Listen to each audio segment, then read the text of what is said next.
کیا ایسا ہو سکتا ہے کہ ایک ہوائی جہاز غائب ہو جاتا ہے اور 35 سال بعد وہ واپس آ جاتا ہے؟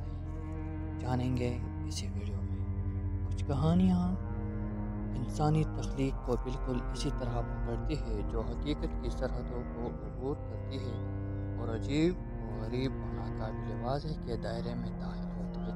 ایسی ہی ایک کہانی سینٹیاگو فلائٹ کی ہے، ایک ایسی کہانی جو اتنی زبردست ہے کہ شہری افسانے کے طور پر مضبوطی سے جڑنے ہونے کے باوجود یہ مقبول ثقافت میں شامل ہو گئی ہے۔ سینٹیاگو فلائٹ 513 کے واقعہ میں ایک لاک ہیڈ سپر کنسٹلیشن شامل تھا، ایک 4 انجن والا طیارہ جو اپنی انحصار اور وسیع رینج کے لیے مشہور تھا۔ ایک ہنرمند عملے کے زیر انتظام اس پرواز نے اپنی بدقسمتی سے ٹیک آف سے قبل متعین سفر کے کامیاب کے ساتھ مکمل کی۔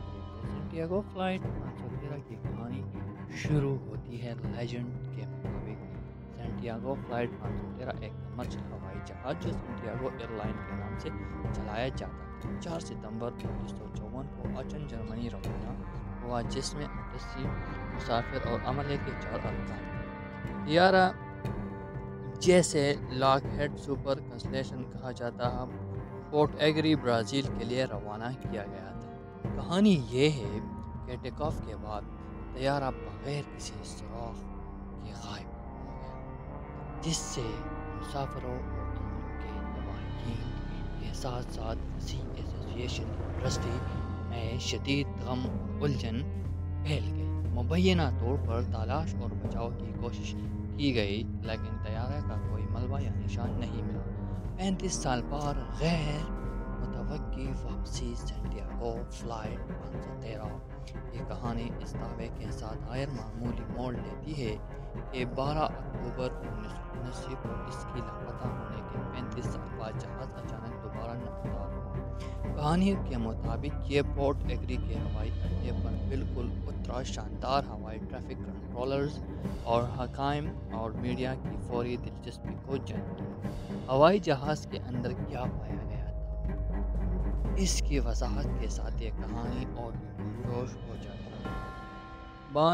بہن میں افراد کے کنگال باقی ہے، سبھی اپنے نشستوں پر ہے اور بظاہر غیر پریشان نظر آتے ہیں، سوائے اس پائلٹ کے جو ابھی بھی کنٹرول پکڑے ہوئے تھا۔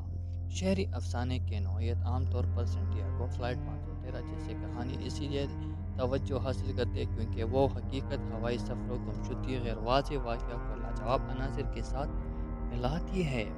اس کہانی میں شہری لیجنڈ کے تمام خصوصیات ہیں، ایک جدید لوک داستان کی صنف جس میں غیر تصدیق شدہ کہانی کو سچائی کے طور پر پھیلایا جا رہا ہے۔ شہری افسانوں میں اکثر مزاح، وحشت یا اسرار کے عناصر ہوتے ہیں، ان میں بنیادی اخلاقی سبق بھی ہو سکتا ہے۔ سینٹیاگو فلائٹ کی کہانی یقینی طور پر خوفناک اور پراسرار عناصر کے ساتھ مطابقت رکھتی ہے جو اس کی اپیل میں حصہ ڈالتی ہے۔ سینٹیاگو فلائٹ 513 حقیقت ہے یا افسانہ ہے؟ سینٹیاگو فلائٹ 513 کی سچائی کو جاننے کے لیے ہمیں حقائق پر غور کرنا چاہیے۔ بہت سے اہم سراغ جھنڈے ہیں جو سختی سے تجویز کرتی ہے کہ یہ فرضی ہے۔ غیر موجود airline Santiago airline نامی ایئر لائن سے متعلق کوئی تاریخ ریکارڈ موجود نہیں ہے۔ اس کے علاوہ آچن جرمنی کا ایک شہر ہے جو اپنے بڑے ہوائی اڈے کے لیے نہیں جانا چاہتا، اور نہ ہی کوئی اہم بین الاقوامی ہوائی اڈہ ہے جس سے ایک ٹرانس اٹلانٹک پرواز روانہ ہو سکتی ہے۔ سرکاری ریکارڈ کی کمی۔ سینٹیاگو فلائٹ 513 کے 1954 میں لاپتہ ہونا یا 1979 میں دوبارہ ظاہر ہونے کے بارے میں کوئی سرکاری ہوابازی کا ریکارڈ رپورٹ نہیں ہے۔ خبروں کی عدم موجودگی بڑے واقعات جیسے کہ پرواز کا غائب ہونا یا دوبارہ ظاہر ہونا میڈیا کی کافی توجہ مبذول کرواتی ہے۔ تاہم اس وقت سینٹیاگو فلائٹ 513 کے بارے میں کسی معتبر خبر رسائی ادارے نے اطلاع نہیں دی۔ یہ تو 1950 کی دہائی یا 1979 میں یہ بیانیہ پہلی بار 14 نومبر 1979 کو ویکلی ورلڈ نیوز کے ذریعے عوامی طور پر منتظر عام پر آیا، جو کہ خصوصی طور پر ایک امریکی ٹیویٹ کے لیے جانا جاتا تھا۔ فرضی خبریں شائع کرنا جسمانی قوانین کے خلاف ورزی۔ یہ کہنے کی ضرورت نہیں ہے کہ یہ کہانی طبیعیات اور حیاتیات کے معمول قوانین کو بھی نفی کرتے ہیں۔ ہوائی جہاز کے لیے بغیر ایندھن کے 35 سال تک ہوا میں رہنا ناممکن ہے۔ ہوائی جہاز کے کنٹرول شدہ ماحول میں انسان جسموں کے لیے کنکال بننے کے ناممکن ہونے کا ذکر نہیں کرنا۔ نتیجہ افسانہ اگرچہ سینٹیاگو فلائٹ کی کہانی نے بہت سے لوگوں کی تخلیق کو اپنے گرد میں لے لیا ہے، لیکن شوا کی کمی یہ واضح کرتی ہے کہ یہ کہانی تاریخی حقیقت کے بجائے ایک مجبوری شہری افسانہ ہے۔ اس کی استقامت پراسرار اور ناقابل واضح کے ساتھ ہمارے انسانی جذبے کی عکاسی کرتے ہیں، ایک ایسی داستان فراہم کرتی ہے جو بے وقت سازشوں اور بے چین کرتی ہے۔ بالآخر یہ ایک یاد دہانی ہے کہ کہانیاں چاہے سچائی پر مبنی ہوں یا تخت کے داغوں سے نکلی ہو، اہم طاقت رکھتی ہے۔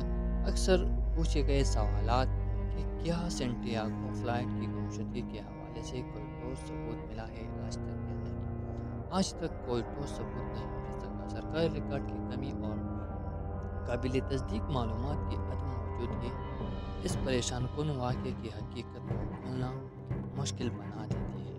کیا سینٹیاگو فلائٹ کی طرح کوئی اور گمشدگیاں ہے؟ جی ہاں، برمودا ٹرائنگل ایک متعارف علاقہ ہے جس کا تعلق نامعلوم گمشدگیاں سے ہے۔ معلومات کے درمیان مثلث نے قیاسی اڑاؤ کی ہے کہ ایک ہی بنظام قوانین کھیل میں ہوتے۔ کیا کوئی زندہ بچ جانے والا یا گواہ ہے جو اس واقعہ کی بصارت فراہم کر سکے؟ جبکہ کچھ گواہوں کی شہادت وقت کے ساتھ ساتھ سامنے آئی ہے، لیکن وہ بہت کم اور درمیان میں ہیں۔ یہ اکاؤنٹس اکثر سینٹیاگو کے لاپتہ ہونے کے 513 سال بعد کے لمحات نظریات کو بیان کرتے ہیں، جس سے اسرار مزید گہرا ہوتا ہے۔ کیا سینٹیاگو فلائٹ 513 کی گمشدگی کی کوئی سرکاری تحقیقات ہوئی ہے؟ ناکافی ٹھوس شواہد کی وجہ سے اس واقعے کی سرکاری تحقیقات کو محدود کر دیا گیا ہے، تاہم مختلف غیر سرکاری اعترافات اور آزاد محققین نے اس رات پر روشنی ڈالنے کی کوشش کی۔ کیا سینٹیاگو فلائٹ کی گمشدگی کسی سازش کا نتیجہ ہو سکتی ہے؟ اس واقعے کے ارد گرد سازشی نظریات توجہ کرتے ہیں کہ گمشدگی ایک خفیہ تنظیم کی طرف سے جان بوجھ کر کیا گیا تھا، تاہم ٹھوس ثبوت کے بغیر یہ دعویٰ قیاس آرائی پر مبنی اور غیر مقصدہ۔ اگر چینل پر نیو ہے تو پلیز چینل کو سبسکرائب کیا کرے اور اپنے بھائی کو موٹیویٹ کیا کرے تاکہ میں آپ کے لیے اور ایسی امیزنگ ویڈیو لاتا رہوں۔ شکریہ، والسلام۔